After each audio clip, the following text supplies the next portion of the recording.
بسم اللہ الرحمن الرحیم اللہم صلی علی محمد وعلی آل محمد کما صلیت علی ابراہیم وعلی آل ابراہیم انک حمید مجید۔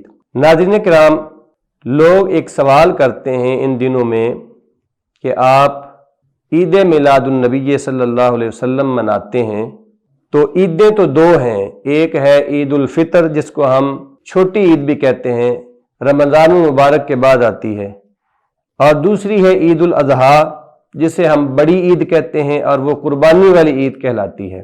آپ یہ جو عید میلاد النبی صلی اللہ علیہ وسلم مناتے ہیں، اس کی دلیل کیا ہے؟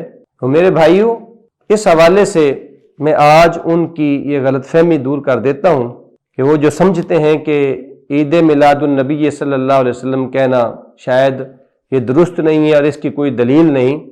اس کی دلیل قرآن مجید میں موجود ہے۔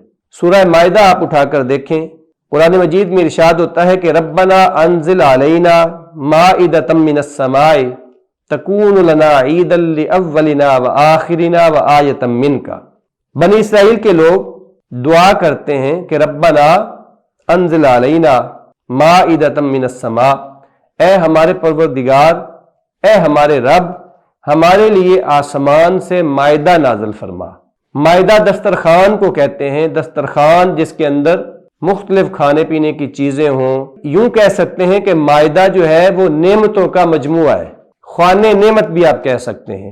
تو بنی اسرائیلیوں نے تقاضا کیا کہ اللہ ہمارے لیے آسمان سے مائدہ نازل فرمائے تاکہ کیا ہو؟ تکون لنا عیدا، تاکہ اس دن ہماری عید ہو جائے۔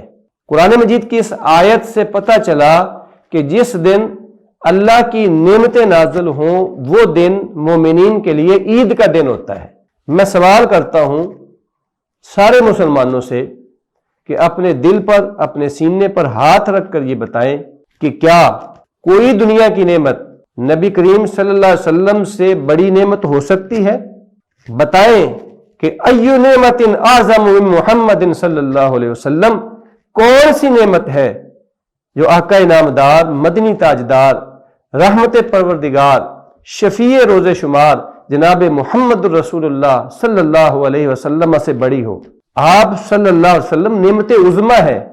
بلکہ میرا تو یہ ایمان ہے کہ جتنی بھی نعمتیں ہیں، شب قدر لے لیں، شب برات لے لیں، بلکہ جتنی بھی یہ قراتیں ہیں، یہ نعتیں ہیں، یہ خطابتیں ہیں، یہ امامتیں ہیں، یہ جتنی بھی نعمتیں ہیں، یہ ساری کی ساری نعمتیں حضور علیہ السلام کے ساتھ بندھی ہوئی ہیں۔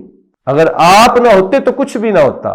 کتاب فطرت کے سرورق پر جو نام احمد رقم نہ ہوتا تو نقش ہستی ابھر نہ سکتا، وجود لوح و قلم نہ ہوتا، یہ محفل کن فقا نہ ہوتی، جو وہ امام امم نہ ہوتا، زمین نہ ہوتی، فلک نہ ہوتا، عرب نہ ہوتا، عجم نہ ہوتا۔